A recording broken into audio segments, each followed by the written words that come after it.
Il y a plusieurs grands reporters, et puis il y a une catégorie un peu particulière qui sont les reporters de guerre. Ce sont des gens qui sont destinés à aller que dans des endroits ou des théâtres d'opération. Il peut y avoir la blessure de trop. Moi, ça a été mon cas, mais j'arrivais aussi en même temps à un âge où on court beaucoup moins vite, quoi. Donc voilà, rencontre fortuite d'une requête et d'une jambe, ça n'a pas fait bon ménage. Bon, je me suis dit, je cours beaucoup moins vite, il va falloir que je me calme. Eh ben, cet événement, ce dernier événement, c'était à Bassora, c'était en Irak, pendant la guerre d'Irak. Trop d'assurance, trop sûr de moi. C'est ce qui arrive quand on a fait beaucoup d'années sur ce type de terrain. Et c'est peut-être aussi là le signe qu'il faut arrêter. Il faut éviter le reportage de trop. Parce que le reportage de trop, malheureusement, on sait comment il finit. Juste après, je suis un peu sonné. Je suis un peu sonné parce que je ne comprends pas ce qui m'arrive, même si dans l'absolu, je m'en veux, parce que je sais que c'est de ma faute. J'ai cette envie de repartir.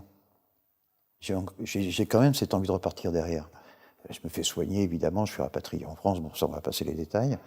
Mais au bout d'un certain temps, j'ai envie de repartir. Mais en même temps, je me pose quand même beaucoup de questions.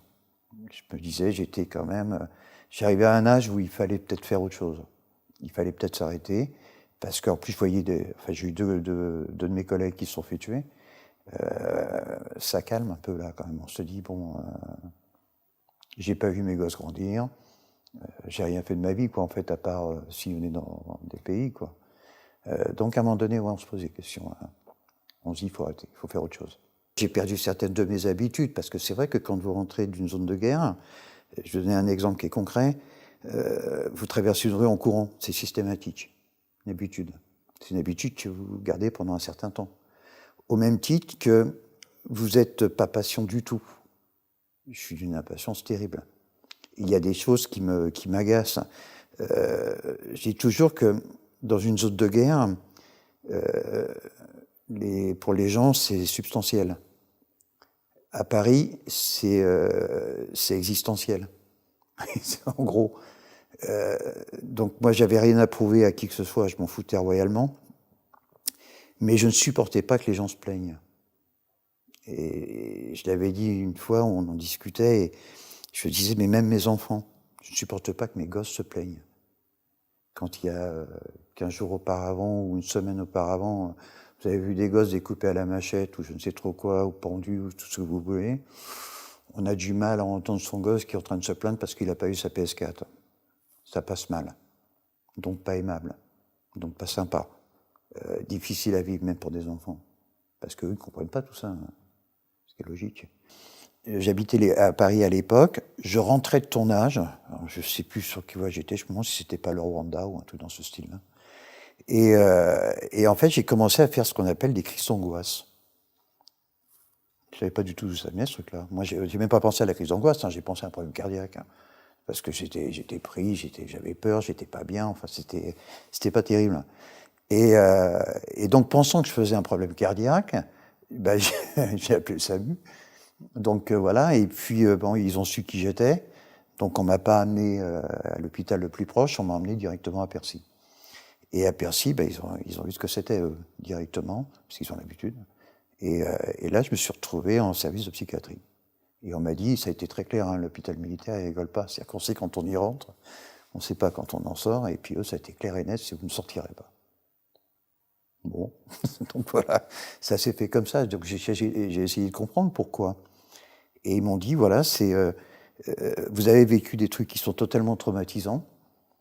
Ils étaient d'ailleurs étonnés que je n'ai jamais vu qui que ce soit, que j'en ai jamais parlé. Ils ne comprenaient pas. Hein, c'était pour eux, j'étais un ovni.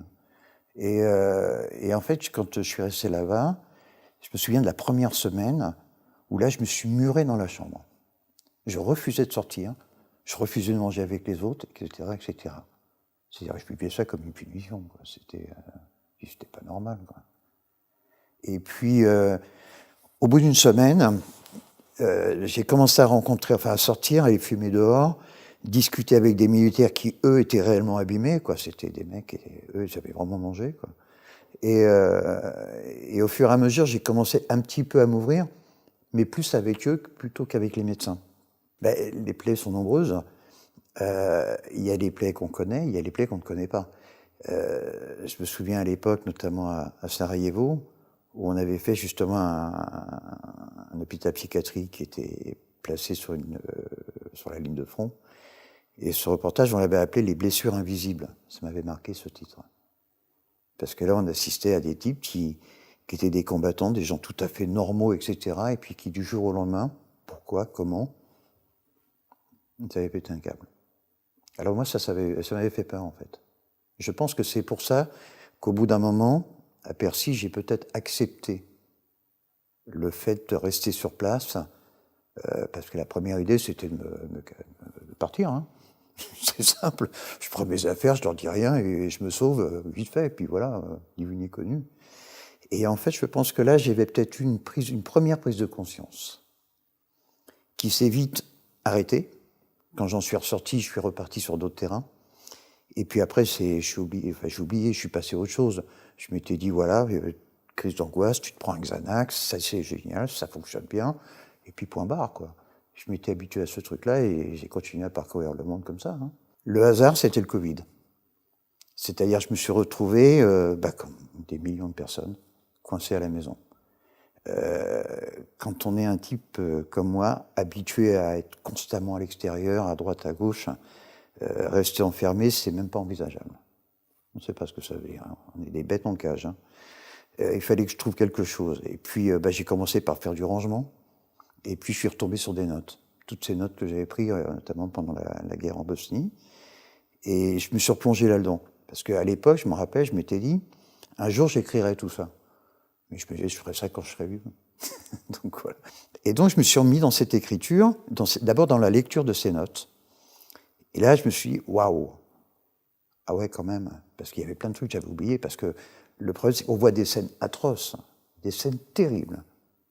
Et c'est incroyable, cette faculté avec laquelle on peut les oublier. Ça m'a toujours épaté. On a été des ultra exposés. C'est la différence. Alors, je ne sais pas, je suis incapable d'analyser pourquoi. Comment on réagit. Est-ce qu'on est normal? Est-ce qu'on n'est pas normal? J'en sais rien. Je ne sais pas. Je ne me suis jamais posé cette question. Pour moi, je suis normal. Mais je m'aime beaucoup. Donc, c'est normal. Donc, voilà. Maintenant, aux yeux des gens, ça paraît bizarre, quoi. Je vois dans les premiers chapitres que j'ai écrits et les rapports avec mon éditeur qui étaient scotchés, qui étaient blêmes en lisant les trucs, en se disant, mais ils savaient que c'était pas du cinéma, c'était pas du roman, c'était du réel. Et c'est hard. Donc quand je vois comment les gens peuvent se prendre ça dans le nez, en lisant, je me suis dit, mais comment ils auraient pu le vivre, eux, avec leur caméra sur l'épaule, quoi. La caméra, ça a été une source de protection énorme. Et souvent, on m'a reproché sur les terrains d'opération de ne jamais mettre de gilet pare-balles. Je voulais pas mettre de gilet pare-balles, moi je fais de la claustro. Donc un gilet pare-balles, c'est pas bon pour moi. Puis en plus, c'est très lourd et quand il faut courir et sauter, c'est un peu compliqué. Je suis pas un grand sportif non plus. Donc j'avais pas ce moyen de protection. Mais par contre, je disais, moi, ma plus grosse protection, c'est l'œilleton de ma caméra. Pourquoi? Dans un œilleton de caméra, on voit en noir et blanc.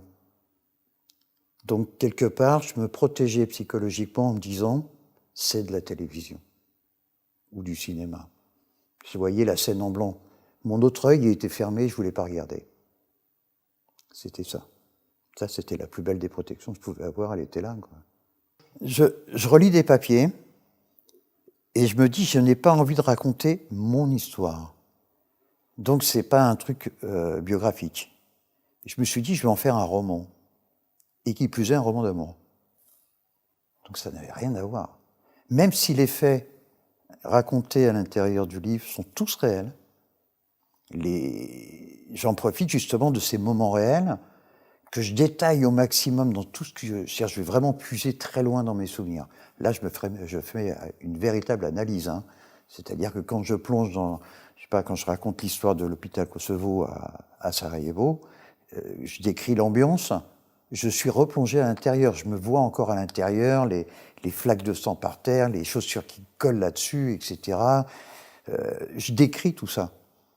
Et d'un seul coup, quand on l'écrit, quelque part, ouais, on a peur. La peur, elle revient. Alors, c'est la peur je sais pas de quoi d'ailleurs, parce que je risque rien, enfin je risque plus rien.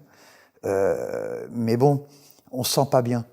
On se sent pas bien parce qu'en fait, j'ai presque honte de l'écrire, presque honte de le faire découvrir aux gens, alors que quand j'étais sur le terrain, c'était une nécessité de le raconter. C'était une nécessité de le montrer parce qu'on on a au fond de nous cette idée de se dire si ça pouvait faire bouger les gens et faire en sorte que cette guerre s'arrête, quoi. Parce que j'utilise même des termes, c'est-à-dire que je cherche pas à écrire des phrases en veux-tu, en voilà. J'y vais avec mes mots et quand je dis c'est une guerre à 2 heures de Paris, une putain de guerre, le mot putain a son importance, quoi. Parce que j'étais écœuré de ce que je voyais. Et je me disais, il faut qu'on fasse changer tout ça, quoi. Il faut que les gens bougent, il faut que les politiques bougent, il faut que le monde bouge. Il faut qu'on arrête ça. Donc j'étais perdu de ça. Et quand je relis les notes maintenant, waouh, j'ai honte. J'ai honte d'avoir montré des corps, j'ai honte d'avoir montré certaines scènes. Ça me fait du bien de vider mon sac. C'est-à-dire que je découvre des trucs que je m'étais cachés, des peurs que je m'étais cachées, des angoisses que je m'étais cachées, où je m'interdisais peut-être d'exprimer, j'en sais rien. Pour être très franc, j'ai jamais essayé d'analyser pourquoi. Donc en fait, ça, plus ça, plus ça, plus ça, c'est génial. Parce que du coup, je me libère, moi. Et j'ai l'impression d'être super plus serein, quoi. Aujourd'hui, je suis là. Je suis en forme. J'ai des gosses qui m'aiment. J'ai une vie qui est plutôt sympa. Ouais, ben, j'ai envie de la vivre, ma vie, quoi, puis de m'éclater. C'est ça, le truc. Et ça, c'est justement... Il y a eu un phénomène de manque, et je me suis aperçu qu'il y avait eu un phénomène de manque. Et je le découvre aujourd'hui. Mais c'est génial. 65 ans, je redécouvre une nouvelle vie, moi. On ne peut pas mieux faire. Il faut espérer qu'elle dure longtemps. Mais c'est ce plaisir de pouvoir partager. De partager ce que j'ai toujours caché à tout le monde sur ce métier. J'ai plaisir à le raconter. J'ai plaisir de découvrir des tas de choses que je ne connaissais pas autour de moi, quoi. Les gens qui m'entouraient, les gens qui essayaient de m'approcher, mais que je ne laissais pas approcher. Voilà, il y a tous ces trucs-là, quoi. Et ça, c'est fabuleux, quoi. Est-ce que c'est que l'écriture? Est-ce que c'est le fait d'arrêter d'aller sur ces zones? Est-ce que c'est le fait de vieillir? Est-ce que c'est le fait de s'être posé énormément de questions? Est-ce que c'est le fait d'être plus calme, d'être plus détendu? Je ne l'ai pas analysé. Et je pense que je vais continuer à faire ce que j'ai toujours fait, c'est de ne pas essayer de l'analyser. Après tout, je suis heureux. Pourquoi je vais essayer d'analyser mon bonheur? Je ferais mieux d'analyser le bonheur des autres.